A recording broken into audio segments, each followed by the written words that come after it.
guys, welcome to day 14 of the 30-day financial education challenge. Wow guys, we are almost halfway through this challenge and it has not been easy. I will not lie to you, but I just thank God for the grace to continually show up every day. So guys, if you've been watching over the past 14 days, I'm very curious. I want to hear from you. What do you think about these videos? Have you learned anything? Have you gotten new financial insights? Have these videos, have they been relevant to you? Have you found any nuggets from these videos? I actually look forward to your feedback and to your comments. Let's get right into today's video.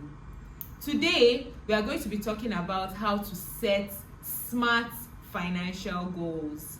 Until 2025, I always used to say stuff like, this year I'm going to save, this year I want to start investing in the stock market. I would say that in January, that was literally my New Year resolution. And by December, I have not saved nothing, right? Or I've not even invested in the stock market or anything like that. But as we're stepping into 2025, I actually now did some sort of reflection, and I realized that when I say things like I want to save or I want to start investing, those are just intentions, those are desires, right? They are not goals, they are just desires. And the truth is, ambiguity doesn't work, right? When you are not clear on your goals, your brain doesn't know what to chase, and then it starts to lose momentum over time. This year, 2025, I decided to take laws into my hands. I decided to change things and to do a 360-degree turnaround in my finances, right? So first of all, what are SMART goals? A lot of us, especially those of us who work in corporate organizations, we usually have SMART goals, whether as a department, right, or as an individual. Usually would have SMART goals, and those things help you to stay on track in terms of your performance at work. Do you know that you can actually apply that same logic to your finances as well?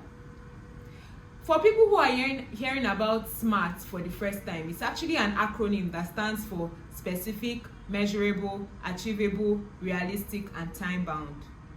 So let's just get right into it. What does these letters of the alphabet, what do they have to do with your finances? Like I said earlier, S stands for specific. As someone who wants to begin to build wealth, or someone who wants to build a savings portfolio, you have to be very, very specific. Be clear. Don't be vague. Don't just say, I want to invest, I want to save. How much do you want to save? When do you want to save? So instead of saying, I want to save, I want to start investing, say stuff like, I want to save 600,000. I want to save 100,000 by the end of 2025 or by December 2025. I want to invest 500,000 in the stock market by July 2025. Those are clear and specific goals. It helps you to maintain focus. The next one is measurable. Your goals should be as quantitative as possible. Then we go to A, which is achievable.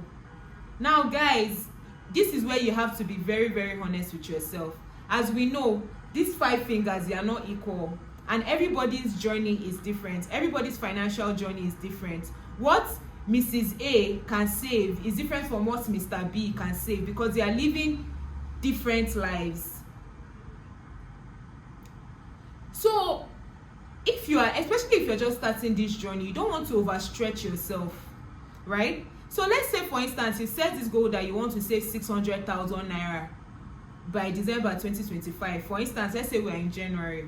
So you now walk backwards. Okay, I'm earning maybe 500k, or I'm earning 300k. I want to save 600k by December. How much will I be able to put aside comfortably month on month so that I can achieve this goal?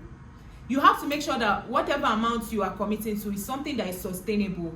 You don't want to just overstretch yourself, deny yourself of every possible pleasure, and you do that for 1 month, 2 months, but 3 months down the line, you can't keep up. To be really, really honest with yourself. The next one here is relevance.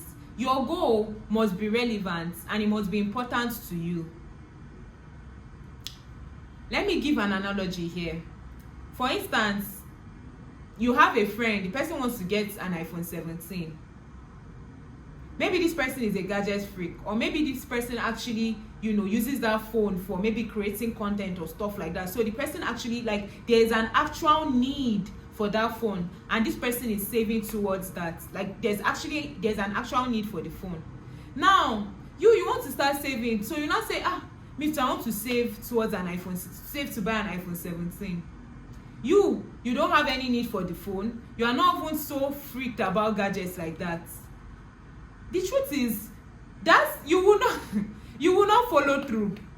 You will not follow through. Just that maybe at the end of 1 year or at the end of 6 months, your friend has already saved the money, the complete money to buy the phone, and then you were only able to save for 1 month or 2 months. Maybe the third month you were just like, oh, why am I even stressing myself? It's not like I really need this phone. So you have to make sure that whatever you're saving for is relevant and important to you. Maybe for you that might be saving to buy a car, maybe that might be saving for a trip. Whatever it is, just make sure that it is personal and it's not influenced by somebody else. And then the last but not the least is time bound. Put a time to it. Put a time frame, a timeline or a deadline to it. I want to save 600,000 by December 2025. There's a timeline, which is December. So that helps you to stay on your toes. It helps you to be focused, right? And it also creates this sense of urgency to it, right? So you're not just saving endlessly. You're just, today you show up, tomorrow you don't show up. When you already know that, every month this is the amount I need to save, so that by the end of 2025 I can have 600k in my savings, you know that you just have to show up. So put a timeline to it. So guys, this is a template that I personally have adopted this year, and I'll be honest with you, there were months where I saved consistently, right? And there were months where I still saved. However, maybe I didn't save the actual amount. Maybe I saved a little less or I saved a little more. I believe in progress over perfection. So in as much as maybe there were some months that I didn't save as much as I would have wanted to, I just made sure that I showed up nonetheless. Over to you guys. Write down 3 financial goals that you want to achieve. I know it's already the end of the year, but you can still do something, right? Even if it's not necessary for 2025, but you can start setting the pace for 2026. You don't have to wait till 1st of January. You can actually start now. So write 3 financial goals that you want to achieve in December 2026. Thank you so much for watching my video. I'll see you in the next one. Bye.